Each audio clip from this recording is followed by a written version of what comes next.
Check on Q50, man. They done parked this shit down there. So anyway, BloodHound Q50 is moving around.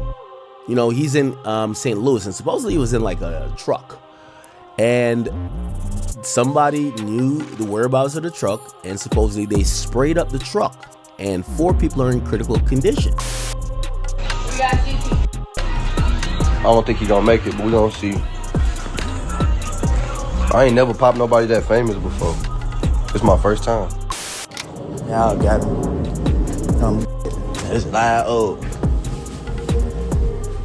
Yo, little bro, go get your 60 back. They ain't take 60 from me. They ain't take nothing from me, gang. These is worshiping the devil. These is living crazy. These, you know what I'm saying? I don't know, was it a publicity stunt? Was it a skit? What was it, act? What was it? I ain't gonna say the other name because he was severe, but we gonna you up too. I seen all that shit though. And shit get past me. I seen a lot of it. It's like, hey yo, squad, what's the drill? Back with another video, man. Now, in 2025, BloodHound Q50's name is buzzing once again, but for all the wrong reasons. Reports are swirling that he was hit up in St. Louis while leaving a club in a black Escalade. But here's the problem. The internet is moving faster than the facts. So the question really is, what the hell is going on? In this breakdown, we're diving into who Q50 really is, his rise through rap and the streets, what went down after Lil Jeff's demise, and what we actually know about this alleged shooting. Stay tuned in, because when it comes to drill, the truth is always deeper than the surface.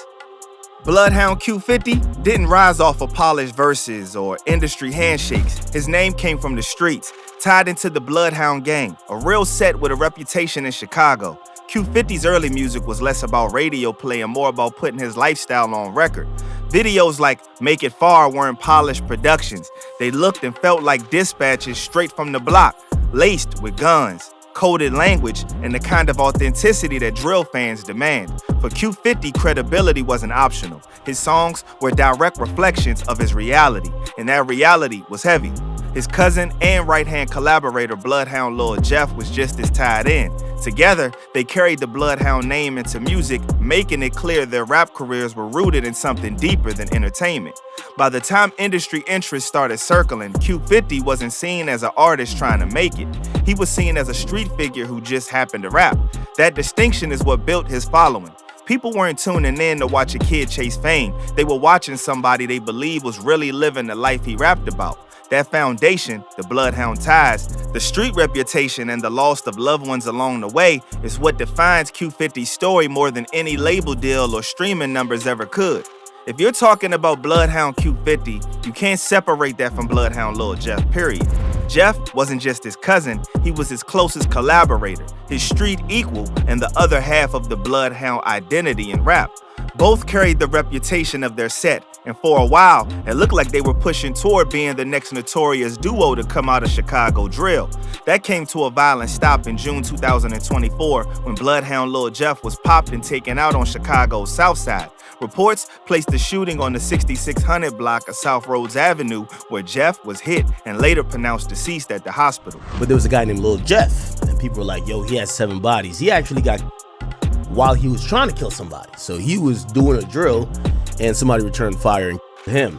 For Chicago, another young life lost to strap drama wasn't new. But for Q50, this was personal. It wasn't just another headline in the drill scene, it was his blood, his family. Jeff's demise sent ripples through both the music and the streets. In the lore of the BloodHound gang, it wasn't just a tragedy, it was a call to arms. Losing Jeff cemented Q50's role as the surviving face of their movement. Every song he dropped afterward carried that weight.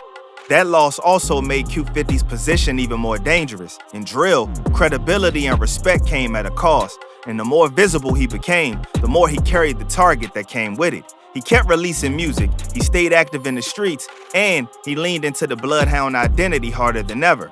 His April 2025 project, Long Live My Brother, He Probably Killed Your Brother, was more than just an album title. It was a statement of vengeance, grief, and survival rolled into one. So when rumors started swirling a couple days ago about Q50 himself being hit up in St. Louis, the story hit heavier. This wasn't just a rapper making headlines, this was a street figure whose past losses, ties, and enemies made the possibility all too believable. Just Check on Q50, man. They done parked this shit down there. On August 17, 2025, reports began to circulate online that BloodHound Q50 had been popped in St. Louis while leaving a nightclub.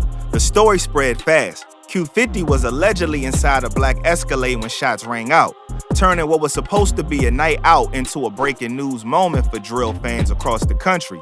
According to reports, Q50 was hit while pulling away from the club, though the exact number of shooters, the motive, and his medical condition was not disclosed. BloodHound Q50 is moving around.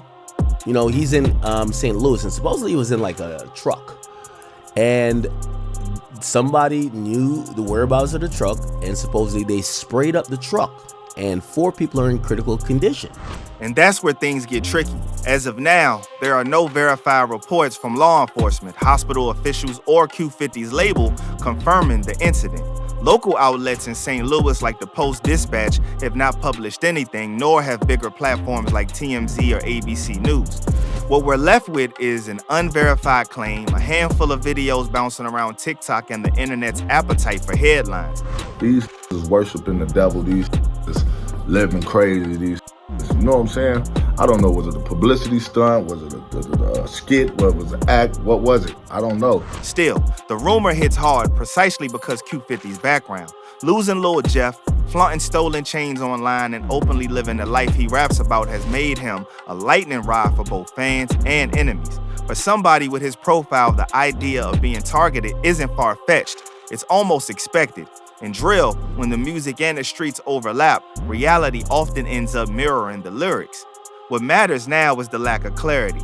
Was it a target hit tied to gang politics? Was it random drama? Or is it misinformation snowballing into another viral drill rumor? Until police or his camp confirm the story, nobody can say for sure. For Q50, true or not, this moment is a reminder of the dangerous space he occupies. Fame gave him a platform, but his past and the enemies tied to it never left. And for drill culture as a whole, it shows again how thin the line is between a music career and a hit headline. Y'all got me. It's loud. In a recent update, it really seems that Q50 might have possibly been unscathed. In a recent live, he was seen talking trash after the event, so it's highly likely he was never touched. However, it is clear that St. Louis got it out for him. Yeah, little bro, go get your 60 back. They ain't take 60 from me. They ain't take nothing from me, gang.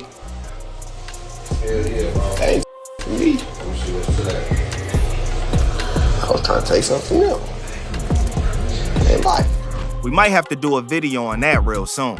If y'all want a video on the Chicago-St. Louis connection, let us know in the comments and we got you. Until next time, y'all already know though, stay smart, stay alert, and stay real. I'm out, y'all.